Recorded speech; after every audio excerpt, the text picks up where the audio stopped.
एक तो supreme court ने तफसीली फैसला जारी किया है मखसूस नशस्तों के हवाले से। जो 12 जुलाई का फैसला आया था उसकी डिटेल्ड जजमेंट आज आ गई है, डिटेल्ड रीजनिंग आ गई है। और अब इसके बाद इम्कान है कि जो हुकूमत ने रिव्यू फाइल कर रखा है वो रिव्यू भी जो है वो फिक्स हो जाएगा सुप्रीम कोर्ट में। तो अब आज का जो फैसला है या डिटेल्ड जजमेंट है उसमें एक मरतबा फिर जोर दिया गया है इलेक्शन कमीशन पर कि उन्होंने 13 जनवरी के फैसले की गलत इंटरप्रटेशन की थी और तहरीक इंसाफ एक जमात थी और उसको बतौर जमात ही इलेक्शन में लड़ने देना चाहिए था, और ये कि मखसूस नशस्तें तहरीक इंसाफ को दी जाएं। इसके कुछ पॉइंट्स मैं आगे जाके प्रोग्राम में आपके सामने रखता हूं, लेकिन इसका जो हासिल है इस फैसले का वो कम से कम यही बनता है जो मैंने आपके सामने रखा। दूसरी इंपॉर्टेंट चीज़ आज ये हुई है कि आज प्रैक्टिस एंड प्रोसीजर ऑर्डिनेंस आने के बाद कमेटी का इजलास हुआ है, 3 रुकनी जो कमेटी है, और उसमें जस्टिस मंसूर साहब ने शिरकत नहीं की। और सुप्रीम कोर्ट ने 63A के हवाले से जो फैसला जो आया था उसकी का रिव्यू अब उसको समाअत के लिए मुकर्रर कर दिया है, और ये जो है वो 30 सितंबर को सुना जाएगा। और ये अब 63A के हवाले से अगर नज़रसानी दरख्वास्त हुकूमत की कबूल कर ली जाती है तो फिर हुकूमत के लिए आईनी तरमीम लाना बहुत आसान हो जाएगा, क्योंकि 63A के फैसले के बाद किसी भी मुनहरिफ शख्स का जो वोट है वो काउंट होने लगेगा, और हुकूमत यही चाहती है कि दूसरी पार्टी के लोग वोट करें और उसके नतीजे में आईनी तरमीम पास हो जाए। तो ये जो 2/3 अक्सरियत का मामला है वो हुकूमत काफ़ी हद तक उसको अचीव करने में कामयाब हो जाएगी।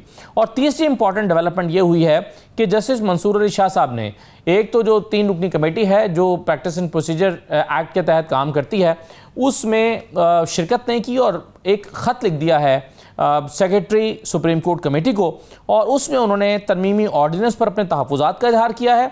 सीनियर 3 जजेस को कमेटी इजलास में शिरकत ना करने के हवाले से, यानी जैसे मुनीब अख्तर को निकालने के हवाले से बड़े क्वेश्चंस रेज किए हैं कि उन्हें क्यों शामिल नहीं किया गया और उनके बाद के सीनियर जज जो हैं उनको कमेटी में रखा गया है, इसकी क्या वजूहात हैं। और फिर वो कहते हैं कि जिस वक्त लाई गई है, जिस मौके पर ये ऑर्डिनेंस लाया गया है और कमेटी तब्दील की गई है, उस पर बड़ी सीरियस रिजर्वेशंस उन्होंने शो की हैं, और ये भी कहा है कि जब तक इस मामले को एड्रेस नहीं किया जाता वो इस कमेटी के इजलास में शिरकत नहीं करेंगे। और चीफ जस्टिस काजी फैसल साहब ने 2 जजेस के साथ ही अगले बेंच जो हैं वो बना दिए हैं जस्टिस मंसूर शाह साहब के अदम मौजूदगी में। और जो एक इंपॉर्टेंट चीज़ हुई है कि इलेक्शन कमीशन ने आज भी मखसूस नशस्तों के हवाले से जो उनका 5वां इजलास था वो भी बेनतीजा रहा, और उसमें वो फैसला नहीं कर सके कि मखसूस नशस्तें तहरीक इंसाफ को देनी है या नहीं देनी है। यानी सुप्रीम कोर्ट के फैसले की आज डिटेल्ड जजमेंट आने के बाद भी एक इजलास हुआ है और उसमें भी फैसला नहीं हुआ।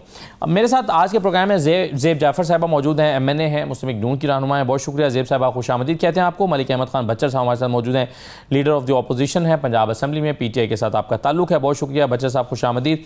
आबिद ज़ुबैरी साहब हमें ज्वाइन कर रहे हैं, साबिक सदर सुप्रीम कोर्ट बार, बहुत शुक्रिया आबिद ज़ुबैरी साहब, आपको भी खुश आमदीद कहेंगे। मैं इससे पहले कि डिस्कशन शुरू करूं आपके सामने चंद पैराग्राफ या उसके चंद पॉइंट्स रख देता हूं जो आज तफसीली फैसला सुप्रीम कोर्ट का मखसूस नशस्तों के हवाले से आया है। इसके पैराग्राफ नंबर 3 में कहा गया है कि जब इलेक्शन हुकाम ऐसे इकदाम करें जो गैर जानिबदारी के उसूलों को कमज़ोर करें, जैसा कि एक बड़ी सियासी जमात को तस्लीम करने से इनकार और उसके नामजद उम्मीदवारों को आज़ाद के तौर पर ट्रीट करना, तो इससे इनकी इदारा जाती कानूनी हैसियत को नुकसान पहुँचता है। पैराग्राफ नंबर 4 में कहा गया है कि जमहूरियत के जिंदा रहने के लिए सियासी जमातों को मिटाने के बजाय उन्हें सपोर्ट और मजबूत करना चाहिए। पैराग्राफ नंबर 5 में कहा गया है कि इलेक्शन कमीशन ऐसी नुमायां गलतियां करे जिनसे इंतखाबी अमल मुतासिर हो तो उन्हें दुरुस्त करने के लिए अदालती मुदाखलत जरूरी हो जाती है।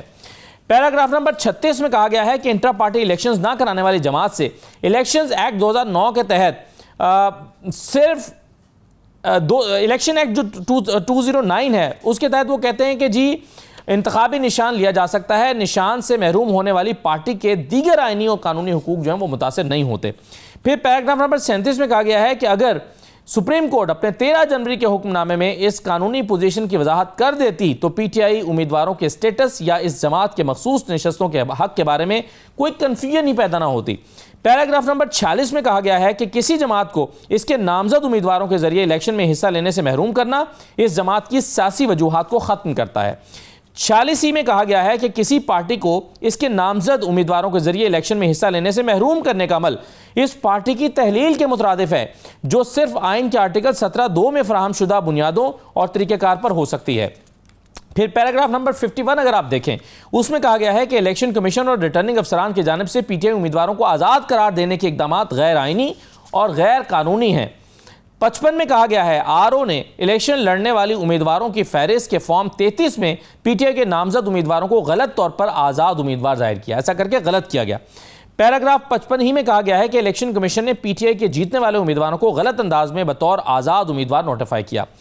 इसी तरह से अगले पैराग्राफ में कहा गया है कि जिस दौरानिए में गौहर अली खान ने टिकट जारी किए उस वक्त Peshawar high court election commission का 22 दिसंबर का फैसला मुअत्तल कर चुकी थी, इसलिए गौहर अली खान की जानिब से बतौर चेयरमैन पार्टी टिकटों का इजरा दुरुस्त था। 12 जुलाई के हुक्मनामे की वजाहत के लिए फरीकैन को सुनने के लिए ना कोई कानूनी तकाजा था और ना ही हमने इसे ज़रूरी समझा। फिर इसी फैसले में कहा गया है कि चूंकि सुन्नी इत्तेहाद काउंसिल ने इलेक्शन में हिस्सा नहीं लिया और ना ही कोई सीट जीती है, इसलिए वो मखसूस नशस्तों के हकदार नहीं हैं। 96 में कहा गया है कि आरओ और इलेक्शन कमीशन के ऐसे कई कानूनी इक़दाम और कोताहियां हैं जिनसे कन्फ्यूजन पैदा होने के साथ साथ पीटीआई उसके उम्मीदवारों और वोटर्स को नुकसान पहुंचा है। फिर 11 जजों ने इत्तेफाक किया कि इलेक्शन कमीशन और रिटर्निंग अफसरान की कोताहियों और गैर कानूनी इक़दाम से पीटीआई उसके उम्मीदवारों और वोटर्स के कुछ आइनी कानूनी हुकूक को नुकसान पहुंचा। इस फैसले के पैराग्राफ नंबर 113 में कहा गया है कि इलेक्शन कमीशन आम इंतखाबात 2024 में जमहूरी अमल के ज़ामिन इदारे का किरदार निभाने में नाकाम रहा है। 116 में कहा है कि जहां तक कौमी असम्बली और सूबाई असम्बली की इन कार्रवाइयों का ताल्लुक है जिनमें मुतनाज़ मखसूस नशस्तों पर मुंतखब अरकान ने हिस्सा लिया, तो ऐसी कार्रवाई को आइन के आर्टिकल 67 और 127 में तहफ़्फ़ुज़ हासिल है। और 120 जो आखिरी पैराग्राफ में कोट कर रहा हूं आपके साथ, उसमें कहा गया है कि भारी दिल से ये ऑब्जर्वेशन हम दे रहे हैं कि दो ब्रदर जजों जस्टिस अमीनुद्दीन और जस्टिस नईम अख्तर अफगान ने 3 अगस्त के इख्तलाफी नोट में चंद ऑब्जर्वेशन दी हैं जो सुप्रीम कोर्ट के जजों के लिए नामुनासिब हैं। और फिर कहा गया कि पीटीआई को मखसूस नशस्तें दी जाएँ। मैं आबिद ज़ुबैरी साहब से शुरू कर लेता हूं ताकि बाकी फिर दोनों मेहमान उस पर अपनी राय का इजहार कर सकें। ज़ुबैरी साहब, ये डिटेल्ड जजमेंट आ गई है और इसमें तो बड़ा वाज़ेह तौर पर कहा गया है, इससे पहले हम देख रहे थे कि हुकूमत की तरफ से 2 जजों का जो इख्तलाफी नोट था जिसमें कहा गया था कि इस फैसले पर अमल दरामद करना आइन के मुझसे जो है वो आइन की मुखालिफत होगा एक तरह से। तो आप कैसे इसको देख रहे हैं आज की जजमेंट को?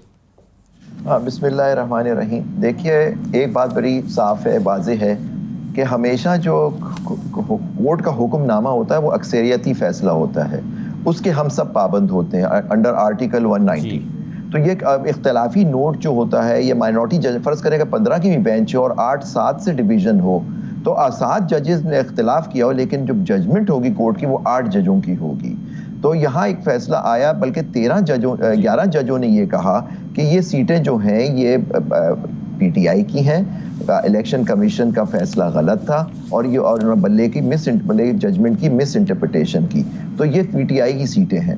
तो ये बात हो गई, लेकिन वो इख्तिलाफी नोट ऐसा आया कि जिसको सुन के देख के पढ़ के हम भी हैरान रह गए कि बाकी वकला भी और आई एम श्योर जिन्होंने पढ़ा कि 1-2 मौजूद जज साहिबान सुप्रीम कोर्ट के कह रहे हैं कि जी इस फैसले को ना माना जाए, कि मतलब कि आप कल भी एक डिवीजन हो जाएगा वो जो कहेंगे अक्सरी फैसले को ना, यानी आप आर्टिकल 190 की खिलाफ वर्जी करने के लिए कह रहे हैं कि इसकी खिलाफ वर्जी की जाए। ये मैं नहीं समझता कि ये मुनासिब था और यही बात अक्सरी फैसले में जो आज उसकी वजूहात आई हैं, उनकी रीजनिंग आई है, उसमें क्लियर कर दी गई कि ये इस तरह की कोई वो वैसे ही बाइंडिंग नहीं होता, हुकूमत लेके उसको बैठ गई। याद होगा ये इलेक्शन के केस में भी उन्होंने कहा था वो 4-3 का फैसला है या 3-2 का फैसला है इसी डिबेट में, लेकिन यहाँ तो अक्सरियती फैसला ये है कि ये सीटें पीटीआई की हैं और उनको मिलनी चाहिए। SIC ने कोई सीट नहीं जीती, आपने खुद अभी पैरा 80 का जिक्र किया, और उनको मखसूस नशिस्तों के मिलने के भी हकदार भी नहीं है कि ये पीटीआई की सीटें हैं, उन्हीं को मखसूस नशिस्तें मिल जाए, इसमें कोई इबाम नहीं है। वो इलेक्शन कमीशनर ने डिले करने के लिए वजाहत चाहिए, उसकी वजाहत भी कर दी गई। वो चीफ जस्टिस साहब ने कल आई थिंक एक नोट लिख दिया कि 9 रजिस्ट्रार की तरफ से नोट आया कि 9 सवालात, क्या कोई एडमिनिस्ट्रेटिव ऑर्डर जुडिशल ऑर्डर के ऊपर लागू हो सकता है? बिल्कुल नहीं। और पॉइंट इज दैट कि जब एक जजमेंट आ गई, वजाहत उस ऑर्डर में 12 जुलाई के ऑर्डर में लिखा हुआ था कि किसी को वजाहत चाहिए, हमसे पूछे, हम चेंबर में देख के उसकी वजाहत दे देंगे। वो वजाहत दे दी गई, अब वो उनको वजाहत दी गई, वो बाहर आई, अपलोड हो गई सुप्रीम कोर्ट में। सुप्रीम कोर्ट के 8 जज के अक्सरियत फैसले लिखा था कि वजाहत दी जाएगी। वजाहत आने के बाद आज भी वो कह रहे हैं कि जी हमें समझ नहीं आ रहा है जजमेंट कैसे होगी। आपने खुद फरमाया कि वो मुअत्तल था उनका फैसला पेशावर हाई कोर्ट से, गौहर गौहर अली खान जो गौहर थे, बैरिस्टर गौहर, उन्होंने उनका इजरा किया टिकटों का, और बाद में उनके गलत इंटरप्रिटेशन की वजह से वो सीटें उनको इंडिपेंडेंट को जाहिर किया गया, इसलिए वो शुरू से इंडिपेंडेंट नहीं थे, तो हेंस उन्होंने ये इलेक्शन जीता। ये बात भी की गई कि जी वो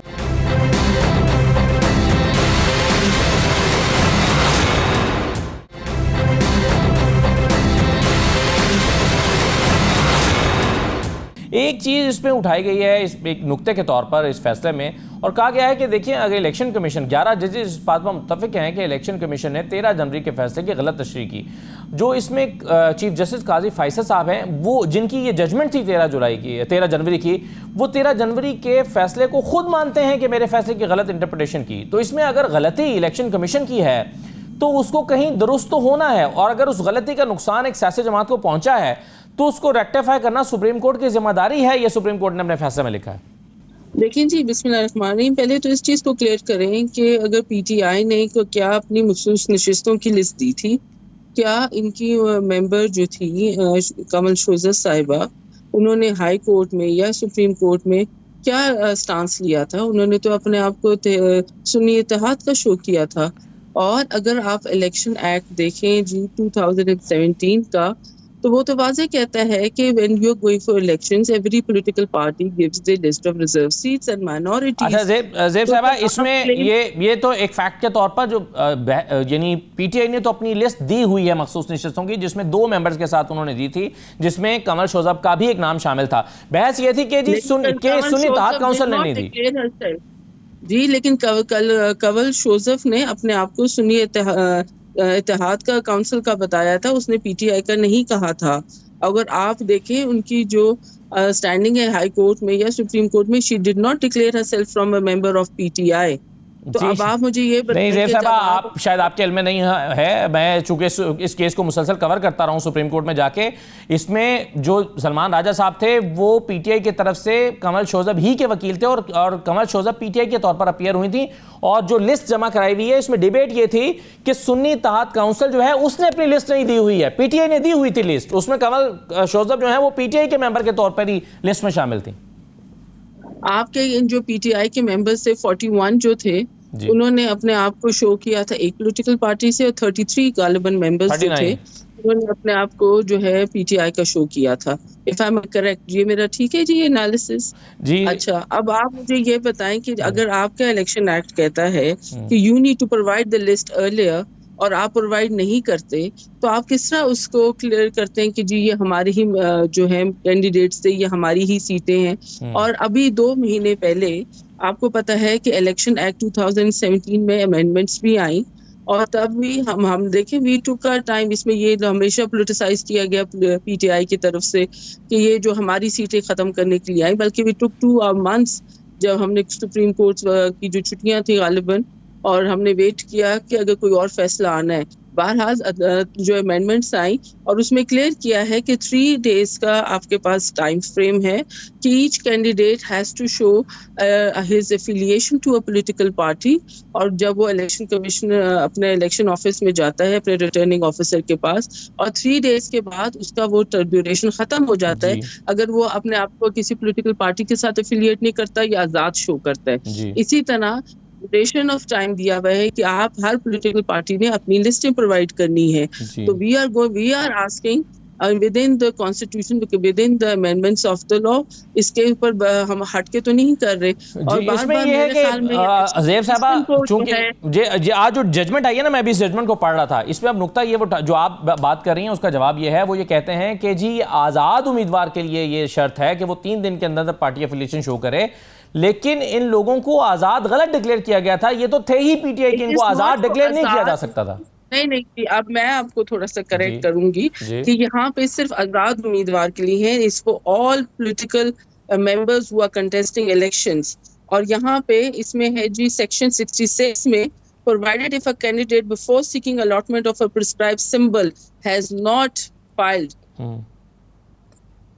a declaration before the returning officer about his affiliation with a particular party by submitting party certification for a political party confirming that he is a party candidate, he is deemed to be considered as an independent candidate. तो ये सब के लिए है कि you either choose yourself to be independent or you choose yourself to be affiliated to a certain party. इसी में अगर आप आगे चलें सेक्शन 104 में है, provided further that if any political party fails to submit its list for reserved seats within the foresaid prescribed time, it shall not be eligible for the quota in the reserved seat at a later stage. ठीक है, चलिए, बिल्कुल सही है। इसका जवाब अब मलिक अहमद खान बच्चा साहब से ले लेते हैं। भाई साहब, सवाल ये एतराज़ ये उठ रहा है, ज़ेब साहबा भी ये कह रही हैं कि वो जो 39 की चले ना भी बहस की जाए, तो 41 जो हैं उन्होंने तो अपना पार्टी सिंबल ही नहीं दिया था, सिंबल के लिए पार्टी एफिलिएशन शो नहीं की थी, तो उनको तो आज़ाद डिक्लेयर करना इलेक्शन कमीशन का दुरुस्त फैसला था। देखिए जी, मैं उसमें ये ज़रूर आपको अर्ज़ करूंगा कि जब उस वक्त पोजीशन थी हमारी 13 जनवरी को, आप थोड़ा सा अगर पीछे जाएं तो जो पोजीशन थी उस वक्त जब हमारे से सिंबल ले लिया गया, हमारा पार्टी सिंबल, जो कि वैसे पार्टी सिंबल वो नहीं होता, तो इलेक्शन कमीशन की क्रेडिबिलिटी का आपको पता है, जब सिंबल वापस लिया गया हमारे से तो फिर ये हुआ कि हमने 3-3, 4-4 नॉमिनेशन पेपर जमा करवाए, जिनमें 2-3 नॉमिनेशन पेपर इंडिपेंडेंट थे और एक नॉमिनेशन पेपर को पीटीआई पे हमने उसमें लिखा हुआ था जिसमें एफिलिएशन होती है पार्टी के साथ। तो उसमें आप खुद देखें कि कंटेंट ऑफ वोटर और कैंडिडेट किसका था, और जब सुप्रीम कोर्ट का ये फैसला आया तो मेरे ख्याल में जब सुप्रीम कोर्ट ने नए एफिडेविट हमसे मांगे तो वो पिछला इलेक्शन कमीशन वाला फैसला और नॉमिनेशन डे वाला जो हमारे सारा स्क्रूटनी के बाद जो हमारे नॉमिनेशन पेपर जो मंजूर हुए, तो उसके बाद वो फैसला मेरे ख्याल में कलअदम हो गया। क्योंकि जब सुप्रीम कोर्ट ने ये कहा, क्योंकि लॉ नोइंग बैठे हैं ये बेहतर बताएंगे, लेकिन मेरी अपनी पोलिटिकली जो एक मैं पॉलिटिकल वर्कर होने के नाते से मैं आपको ये बता रहा हूं कि वो मेलाफाइड ही था वो फैसला इलेक्शन कमीशन का, और वो उस वक्त खत्म हो गया जब सुप्रीम कोर्ट का पहले मुख्तसर फैसला आया, तो आज तो उनका तफसीली फैसला आ चुका है। तो सब मेंबर्स को एज ए पाकिस्तान तहरीक इंसाफ के मेंबर तस्लीम कर लिया गया। तो मैं ये समझता हूँ फिर वो फैसला सारा कलअदम हो गया, और दोबारा जब सुप्रीम कोर्ट ऑफ पाकिस्तान के हुक्म पे दोबारा हमने एफिडेविट जमा कराए एमपीएज ने और एमएनएज ने, तो पूरे जितने भी हमारे एमपीएज हैं और एमएनएज हैं जिन्होंने नए फॉर्म जमा करवाए, एफिडेविट जमा करवाए पाकिस्तान तहरीक इंसाफ के, तो वो कंसिडर हो गए as a member of PTI, Pakistan Tehreek Insaf. तो मेरे ख्याल में वो अबहाम तो हो गया ख़त्म के नॉमिनेशन पेपर के टाइम पे जो पेपर्स इंडिपेंडेंट हुए या सुन्नी इत्तेहाद काउंसिल के पहले नॉमिनेशन पेपर्स के साथ जो हमने वो जमा करवाए एफिडेविट, वो तो जब सुप्रीम कोर्ट का फैसला आया तो जब दोबारा हमारे से एफिडेविट मांगे गए, तो जिन मेंबर्स ने एफिडेविट जमा करवाए वो ख़त्म हो गए, वो चीज़ ख़त्म होगी। उसके बाद सीटों की आ गई एडजस्टमेंट, सीटों को बेसिकली सुप्रीम कोर्ट ये समझती है, रोक दी गई। तो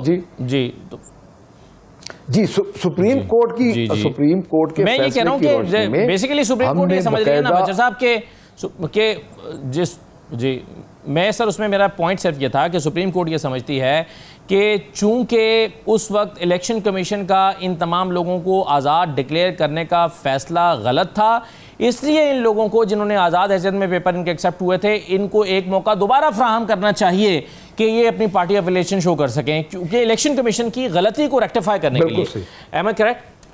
आपकी अंडरस्टैंडिंग यही है? बिल्कुल आप ठीक कह रहे हैं, बिल्कुल हमारी अंडरस्टैंडिंग भी यही है। और उसके बाद अगली बात यह कि सुप्रीम कोर्ट का यह फैसला था कि इलेक्शन कमीशन ने उस वक्त के सुप्रीम कोर्ट के फैसले की भी गलत तशरीह की है, यानी असूलन तो इस इलेक्शन कमीशन को उसी वक्त मुस्ताफ़ी हो जाना चाहिए था जब सुप्रीम कोर्ट ऑफ पाकिस्तान का ये फैसला आया ऑनरेबल जजेस का, कि उस वक्त के सुप्रीम कोर्ट के फैसले को इलेक्शन कमीशन ने गलत इंटरप्रिटेशन उसकी की है। तो मेरे ख्याल में अपने इसमें वो उसको मुस्ताफ़ी हो जाना चाहिए था, चूंकि क्रेडिबिलिटी डैमेज हो गई। तो अब जब हमने वो एफिडेविट दोबारा जमा करवाए, इसी सुप्रीम कोर्ट ने हमारे वो एफिडेविट लिए और उनको एंटरटेन किया। या तो सुप्रीम कोर्ट कह देता ना कि हम आपके एफिडेविट नहीं ले रहे, हमसे एफिडेविट ना लेते, हमारे जितने भी थे जो पहले सुन्नी इत्तेहाद काउंसिल में थे या जितने हमने एफिडेविट पहले जमा करवाए उनके अगेंस्ट हमने दोबारा एफिडेविट जमा करवाए। तो सुप्रीम कोर्ट ने वो एफिडेविट एंटरटेन किए हमारे, और इंटरटेन करने के बाद वो दोबारा कह रहे हैं कि आपको ये नशिस्तें नहीं मिल सकती।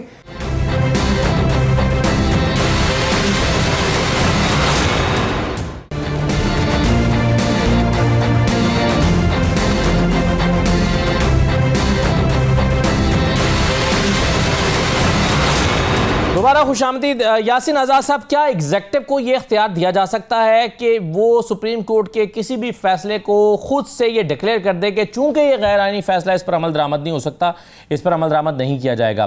क्या सुप्रीम कोर्ट के फैसलों पर एग्जेक्टिव को ये इख्तियार हासिल है या हो सकता है?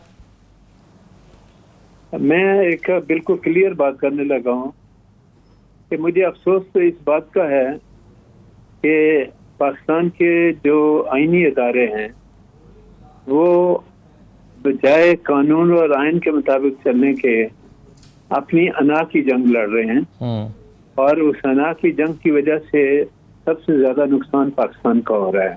पाकिस्तान एक मजाक बन के रह गया जी। देखें, ये एक हकीकत है कि जो 1973 का आइन है, उस आइन के अंदर आपने खुद बात चीजों का तयन कर दिया कि पार्लियामेंट ने क्या करना है, अदलिया ने क्या करना है, इलेक्शन कमीशन ऑफ पाकिस्तान ने क्या करना है, ठीक, और उसके बाद एग्जीक्यूटिव ने क्या करना है। मैं आज भी ये बात कहता हूँ कि अगर मेरे तमाम इदारे अपनी अपनी आईनी हदूद के अंदर रहकर काम करें तो किसी किस्म का कोई डिस्प्यूट सामने नहीं आता। ठीक। अब मैं तो मुझे अपने प्रोफेशन में तकरीबन 50 साल मुकम्मल होने वाले नजदीक ही हूँ।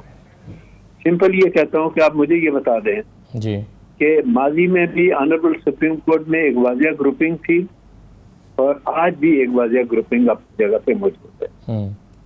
क्या मैंने अपनी जिंदगी में कभी ये नहीं देखा था कि सुप्रीम कोर्ट के अंदर ग्रुपिंग हो और जज एक दूसरे के खिलाफ रिमार्क्स दें, एक दूसरे के खिलाफ बात करें।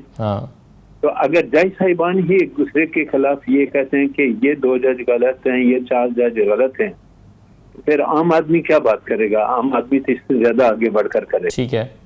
इससे क्या होगा? इदारों की साख को नुकसान पहुंचेगा जी। लेकिन अफसोस तो इस बात का है कि माजी में भी जब अदलिया ने वक्तन फक्तन फैसले दिए तो जबरदस्त डिस्प्यूटेड हुए, और आपका जो फैसला है मेरे नजदीक सबसे ज्यादा डिस्प्यूटेड है, जो 13 जजेस के दौर में आया। आप मुझे ये बता दें कि जो 4 पेज का ऑर्डर ऑनरेबल सुप्रीम कोर्ट के 8 जजों ने दिया, हुक्मनामा जारी किया डिटेल ऑर्डर से पहले, उसकी क्या जरूरत थी? आपने क्यों दिया? आप डिटेल ऑर्डर दे देते, जल्दी में दे देते, उसको आप कर लेते। वो जो 4 पेज का आपने हुक्मनामा जारी किया, जी हाँ, मैंने अपने प्रोफेशन में ये देखा कि कोई भी एप्लीकेशन जब कोर्ट के अंदर फाइल की जाती है तो वो लिस्ट के अंदर फिक्स होती है, कोर्ट के अंदर आती है, उसकी हेयरिंग होती है, कोर्ट चाहे उसको डिसमिस कर दे, नोटिस कर दे। तो जब इलेक्शन कमीशन ऑफ पाकिस्तान ने एक एप्लीकेशन सीएम में दाखिल की थी गाइडलाइन के लिए, तो आपने वो एप्लीकेशन 13 जजेस के सामने क्यों नहीं फिक्स की? उसकी लिस्ट जारी क्यों नहीं की गई? और अगर लिस्ट जारी नहीं की तो फिर क्या कानून और आइन की खिलाफवर्जी नहीं हुई? जो अदलिया का तरीकाकार है वो गलत नहीं हुआ? सही है। तो आप कोई बात हमें सच ईमानदारी की बात करनी चाहिए और अंसारी की बात कर। चलिए, इसकी वजाहत उन्होंने अपने आज के फैसले में दी है सर। वो उसमें वो ये कह रहे हैं कि जी हमें इसको दोबारा हेयरिंग नहीं कर रहे थे, ये तो एक वजाहत देना थी और इसको जरूरी नहीं समझते कि दोबारा बेंच के आगे लगाया जाए। नहीं असदुल्ला साहब, मैं ये कहता हूँ कि मेरी कोई एप्लीकेशन अगर आए तो कोई भी जज मुझे नहीं सुनेगा, उसको कोर्ट में फिक्स करेगा, कोर्ट में फिक्स करके सुनेगा जी।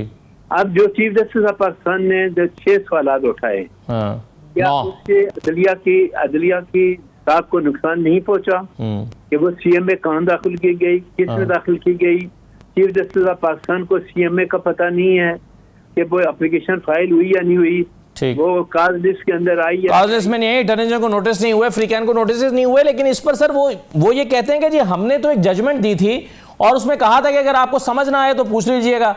उन्होंने पूछा, हमने बता दिया कि भाई ये इसका ये मतलब है, तो उसके लिए ये सारा प्रोसेस दोबारा करने की जरूरत नहीं थी। ये आज के फैसले में तो ये उन्होंने कहा नहीं, ये उनका पॉइंट ऑफ व्यू है ना सर, जज साहिबान की फाइंडिंग है ना जी। मेरा कहना यह है कि वो कोर्ट में लगनी चाहिए थी, 13 जजेस के सामने लगनी चाहिए थी, वहाँ हेयरिंग के बाद उस पर ऑर्डर आना चाहिए। ठीक है, चलिए, बिल्कुल सही है। अगर अब मैं एक और मामले की तरफ आना चाहता हूं, अगर आज़ाद साहब मुझे इजाज़त दीजिएगा तो मैं मलिक अहमद खान साहब, ये 63A पर सुप्रीम कोर्ट का एक फैसला आया था और उस फैसले के बड़े असरात मुरतब हुए थे। फैसला ये था कि जो अपनी पार्टी पॉलिसी से हट के वोट करेगा उसका वोट शुमार ही नहीं होगा, और उसके नतीजे में हमने देखा था कि हुकूमत पंजाब में तब्दील हो गई थी और लोग मुनहरिफ हो गए थे। अब यहाँ पर जो है वो इसको रिव्यू के लिए फिक्स कर दिया गया है, और रिव्यू अगर ये हो जाता है, यानी हुकूमत इसमें दरख्वास्त मान ली जाती है, तो सर फिर तो ये आईनी तरमीम हो जाएगी, और आईनी तरमीम अगर हो जाती है तो फिर वो सारे तहफ़्फ़ुज़ात जो आपके मौजूद हैं वो सब कुछ होने जा रहा है। देखिए जी, अगर खुदा न खास्ता ये रिव्यू या वो शिक जो है वोट कास्ट न होने वाली, अगर वो ये चेंज कर देते हैं तो मेरे ख्याल में तो फिर ये 63 का फायदा ही नहीं रहेगा आपका। उसकी वजह यह है कि जब एक MPA का वोट कास्ट हो जाएगा, वो एक पार्टी के संबल पे आता है, उस पार्टी का वोट लेके आता है, उस पार्टी की वजह से वो असेंबली के अंदर आता है, और उसके खिलाफ वो एक दफा वोट दे तो फिर तो अगर उसकी वो डी सीट भी हो जाए तो पार्टी को तो जो नुकसान पहुंचना है पहुंच जाएगा। तो मेरा नहीं ख्याल कि ये कोई इस तरह ये कोई वाइज या कोई हमारी खासकर हमारी जिस तरह ये है जमहूरियत है या डेमोक्रेसी है या जो हमारा डेमोक्रेटिक सिस्टम बन चुका है, जिस तरह इंटरफेरेंस हमारे सिस्टम में होता है, जिस तरह अपना इंटरफेरेंस होता है, जिस तरह आप और देख रहे हैं कि पैसे का मलदखल जितना बढ़ जाता है, वजारतों की लालच आ जाते हैं, जिस तरह लोग पार्टियों को छोड़ के जाते हैं, तो ये तो इसी खौफ से मौजूद हैं कि यार अगर मैं इधर से उधर होता हूं तो मेरा वोट भी नहीं कास्ट होगा और मैं डी सीट भी हो जाऊंगा। अगर एक दफा का उनका ये हो गया कि एक दफा उनका वोट नहीं, लेकिन इसमें डी सीट होना भी तो एक मसला है ना बच्चा साहब। अब शायद वो डी सीट होना भी इतना आसान नहीं रहेगा सर उसमें डी सीट होना भी अब आसान नहीं रहेगा। उसकी वजह यह है कि अब जो आईनी तरमीम आ रही है उसमें कहा गया है कि मुनहरिफ शख्स का यानी दूसरे शख्स का वोट काउंट होगा और उसके बाद उसको नई कॉन्स्टिट्यूशनल कोर्ट फैसला करेगी कि इसने डी सीट होना या नहीं होना। तो ये तो नई कॉन्स्टिट्यूशनल कोर्ट के पास चला जाएगा। बिल्कुल आप ठीक कह रहे हैं। वो जो नई आईनी अदालत है वो एक पैरेलल अदालत बन रही है, और सुप्रीम कोर्ट के जो हालात जिस तरह ये फॉर्मर प्रेसिडेंट बार अभी फरमा रहे थे, या पहले जुबैरी साहब बात कर रहे हैं, या हमारी बहन ने जिस तरह बात की जो लॉ नोइंग है, तो मेरा तो ख्याल है जो हमारी जमहूरियत जिस तरह ये चल रही है तो ये तो बहुत बड़ा एलिमेंट है। ये तो हम 60s में चले जाएंगे, 70s में चले जाएंगे। देखें जो पॉपुलर पार्टीज होती हैं उनके बंदों को अगर थोड़ा सा भी लीवरेज मिल जाए तो सब बंदे तो लॉयल नहीं होते। कई दफा आपने देखा है पिछले जमाने में पाकिस्तान पीपल्स पार्टी के उधर फॉरवर्ड ब्लॉक पहले 80s के दौर में बने और मुस्लिम लीग नून में बने, तो ये इसी वजह से होता था कि एक फॉरवर्ड ब्लॉक बना के दूसरी पार्टी के साथ मिल जाएं। तो मैं नहीं समझता कि इस 63 की इस शिक को छेड़ना चाहिए। उसकी वजह यह है कि ये पॉलिटिकल पार्टीज को मजबूत हॉर्स ट्रेडिंग शुरू हो जाएगी, और जब हमारे ऊपर किसी हॉर्स ट्रेडिंग क्या जी, आप तो बिल्कुल ही हर 2 महीने बाद दंगल लग जाया करेगा। बिल्कुल ठीक है सर। आपका एक तो ज़ेब साहब इसको रिस्पॉन्ड कर दीजिएगा। दूसरा ये है कि जो आप तरमीमी ऑर्डिनेंस लेकर आए हैं प्रैक्टिस एंड प्रोसीजर बिल में के कानून में, इसमें इसकी ज़रूरत क्यों महसूस हुई है? यानी आपका खुद अपना कॉन्सेप्ट ये था जब ये प्रैक्टिस एंड प्रोसीजर कानून लाया जा रहा था, आपका तस्वुर ये था उमर ता बंदयाल साहब के ज़माने में कि एक चीफ जस्टिस को इतना बाख्तियार नहीं होना चाहिए बल्कि 3 जजेस की कमेटी फैसला करे, और उस पर के मुताबिक चल रहा था। आज आपको ये ख्याल आया कि नहीं, आज के चीफ जस्टिस को ज़्यादा बाख्तियार होना चाहिए और आपने उनको ज़्यादा इख्तियार दे दिया है इस तरमीमी ऑर्डिनेंस के जरिए कि आप अपनी मर्जी के जज को कमेटी में बिठा सकते हैं। क्यों ज़रूरत महसूस हुई आज इसकी? मैं कह रही हूँ जी कि जो हमारे रिस्पेक्टेड मेंबर हैं PTI से, इन्होंने जो बात जो है निशानदेही की, तो इलेक्शन एक्ट में जो 2017 का हमने अमेंडमेंट्स लेके आए तो उसमें तो ये हमने क्लियर किया है जी कि 104 के ए के तहत कि जो once if a person has joined a political party he cannot अपनी वो दोबारा फ्लो क्रॉसिंग नहीं कर सकता, वरना वो, और क्योंकि उसके ऊपर ये आर्टिकल है क्लॉज 6 और आर्टिकल 51 तो इसमें तो आई थिंक ये तो हमने हॉर्स ट्रेडिंग को खत्म किया गया है, फ्लो क्रॉसिंग को खत्म किया है कि once a candidate decides कि he belongs to that political party या वो आज़ाद है तो वो उसी चीज़ को स्टैंड करेगा, it will be revocable। तो आई थिंक इस चीज़ को तो अप्रिशिएट अक्रॉस बोर्ड होना चाहिए।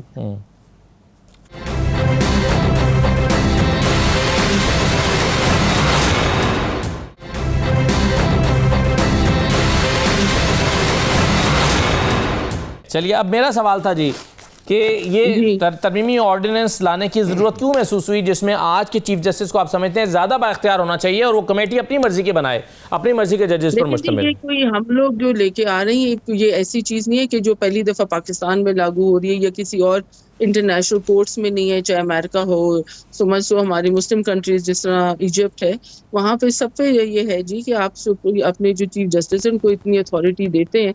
एंड तो ये अथॉरिटी फिर उमर अता बंदयाल से क्यों ली गई थी? मतलब उस वक्त आपको सूट कर रहा था कि उनसे ये अथॉरिटी वापस ले लें, अब आज आपको सूट कर रहा है कि आज चीफ जस्टिस को ज्यादा अथॉरिटी दे दें? नहीं, हम चाह रहे हैं कि जो पोर्टफोलियो है, जो सीट है, उसकी अहमियत होनी चाहिए। People will come and go, और आई थिंक कि अगर ये चीज़ आई है तो इस चीज़ को तो आई थिंक अप्रिशिएट करना चाहिए। और जो हमारे ऑनरेबल गेस्ट जिन्होंने हमें ज्वाइन किया, आई 100% एग्री विद हिम कि देखें उनकी तो लाइफ टाइम गुजरी है और he must be an institution of law in with in himself कि वी आर नॉट हेयर कि हम बीच में मजीद अपने जो अदारे हैं उनको कंट्रोवर्शियल बनाएं।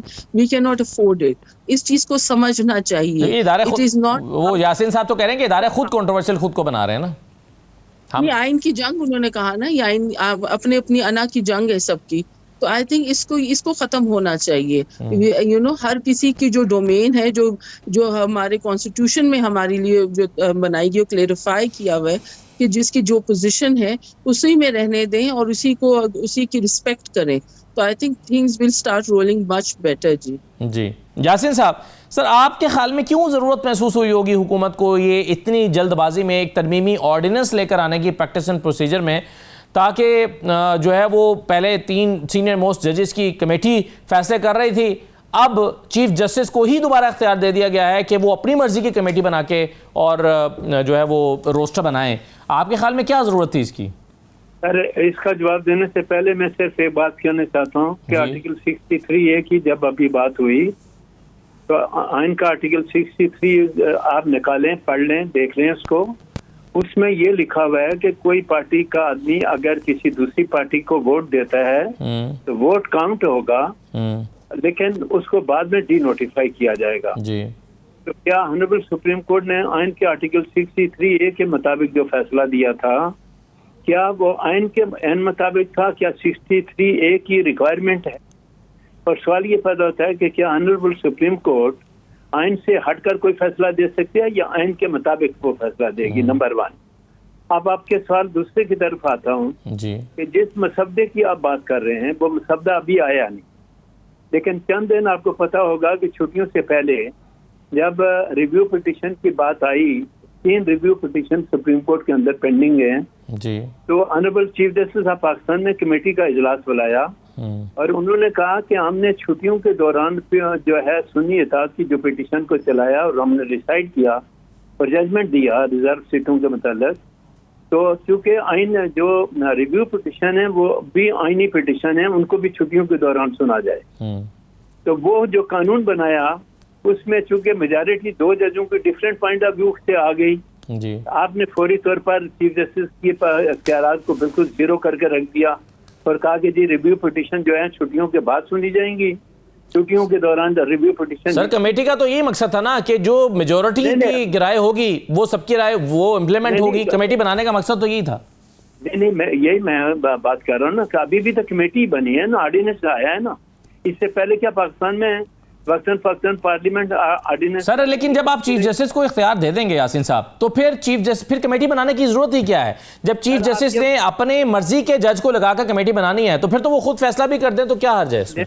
असदुल्ला साहब ये बता दें कि 73 का आइन बने हुए हैं जी। जाके आपने 3 रुकनी कमेटी कब बनाई? अभी 2024 में बनाई है ना जी। इससे तो पहले honourable supreme court he all in all फैसले करता था। मास्टर ऑफ रोस्टर्स है चीफ जस्टिस। और माजी में जो कुछ होता रहा वो आपके सामने होता रहा।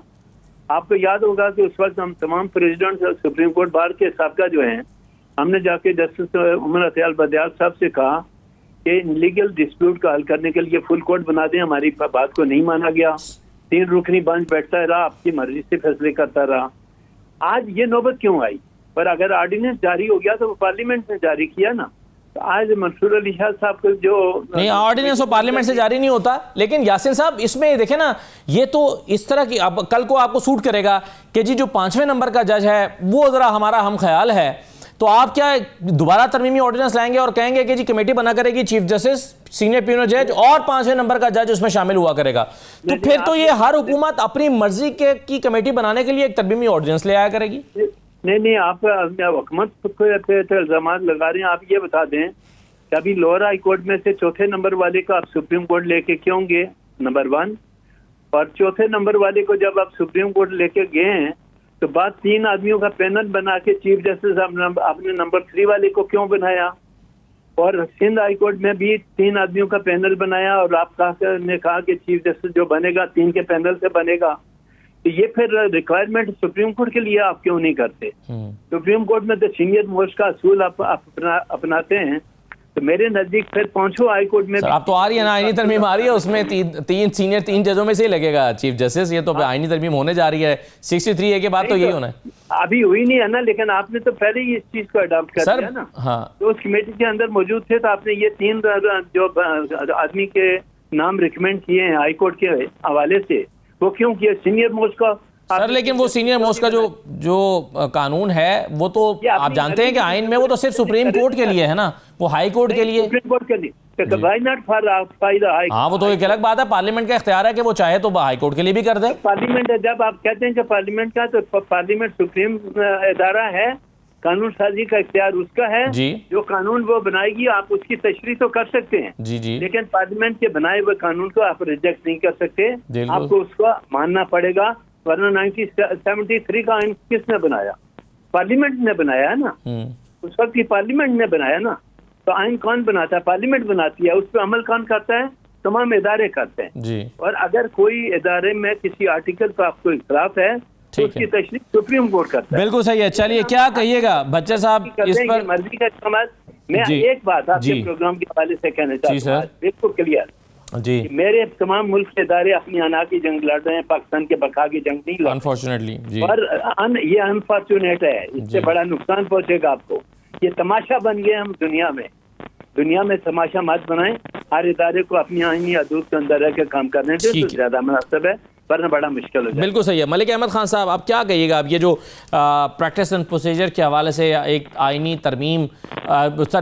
तरमीमी ऑर्डिनेंस आया है, उस पर जो है वो आज मंसूर अली शाह साहब ने बड़ा अपना तफसीली ख़त भी लिखा है कमेटी को, सेक्रेटरी सुप्रीम कोर्ट कमेटी को, और उन्होंने अपने बड़े तहफ़्फ़ुज़ात का इजहार किया। उन्होंने कहा कि जी क्यों किया गया, क्यों लाया गया, जल्दबाजी में क्यों लाया गया, और फिर क्यों मुनीब अख्तर को निकाला गया। चीफ जस्टिस का अगर ये इख्तियार भी ऑर्डिनेंस के ज़रिए उनको दे दिया गया था कि आप तीसरा जज अपनी मर्जी का रख सकते हैं, तो वो वाई नॉट मुनीब अख्तर जो कि सीनियर मोस्ट हैं, इन तीनों में से तीसरे नंबर पर हैं, इनको क्यों निकाला गया और चौथे नंबर के जज को क्यों रखा गया? ये सवाल उन्होंने उठाया और उन्होंने कह दिया, बायकॉट कर दिया कमेटी का।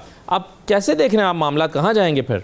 आप खुद देखें, पार्लियामेंट का बुनियादी हक है कि वो आइन में तरमीम करे, 2/3 अक्सरियत हो, सारा कुछ हो, लेकिन जिस तरह रातों रात ये आइनी तरमीम के लिए इजलास बुलाया गया, 5 बजे, फिर 6 बजे, फिर 7 बजे, फिर 8 बजे, यानी ये शब खून मारने के लिए ये इतनी जल्दी है क्या? यानी इतनी जल्दबाजी क्यों हो गई है पाकिस्तान में? कोई खुदा न खास्ता क़यामत तो नहीं आ रही? आप चीज़ों को मुतलका जो भी फोरम है उनके साथ कम अज़ कम उनके साथ बैठ के, उनके साथ कंसर्न करके, उनके साथ कंसल्टेशन करके तो इन चीज़ों को आगे बढ़ाएं, कंसल्ट करें जी। कंसल्टेशन तो होनी चाहिए। कंसल्टेशन के बाद क्या होगा? आप क्या समझते हैं कि ये चीज़ें, ये जिस तरह, और मैं तो ये समझता हूँ कि देखिए, आप प्रिंसिपली एक तबाही की तरफ जा रहे हैं, हमारे इदारे तबाही की तरफ जा रहे हैं। हमारे जितने इदारे हैं वो दिन ब दिन पोलिटिसाइज होते जा रहे हैं, हर इदारे में सियासत घुसती जा रही है। सियासत काम है सियासी पार्टीज़ का और पॉलिटिशियंस का। सियासत ये काम नहीं है कि हमारे इदारे सियासत में आ जाए और सियासत करें। डेफिनेटली इंटरफेरेंस तो है, हमारे इलेक्शंस में भी है और मामलात में भी है, लेकिन इस हद तक न जाएं कि हर चीज़ सामने आ जाए। पहले कुछ होता था तो बिहाइंड द वॉल होता था, चलो कुछ पर्दा पड़ा रहता था, लेकिन अब तो कोई पर्दा ही नहीं है जी। अब तो हर लिहाज से आप समझे कि हालात इस तरह बिगड़े हुए हैं कि आप खुद देख रहे हैं। वक्त खत्म हो गया, वक्त खत्म हो गया। बहुत शुक्रिया आपका मलिक अहमद खान बच्चर साहब और यासिन आज़ाद साहब, बहुत शुक्रिया प्रोग्राम में शिरकत करने के लिए। इजाज़त दीजिए, अल्लाह हाफ़िज़।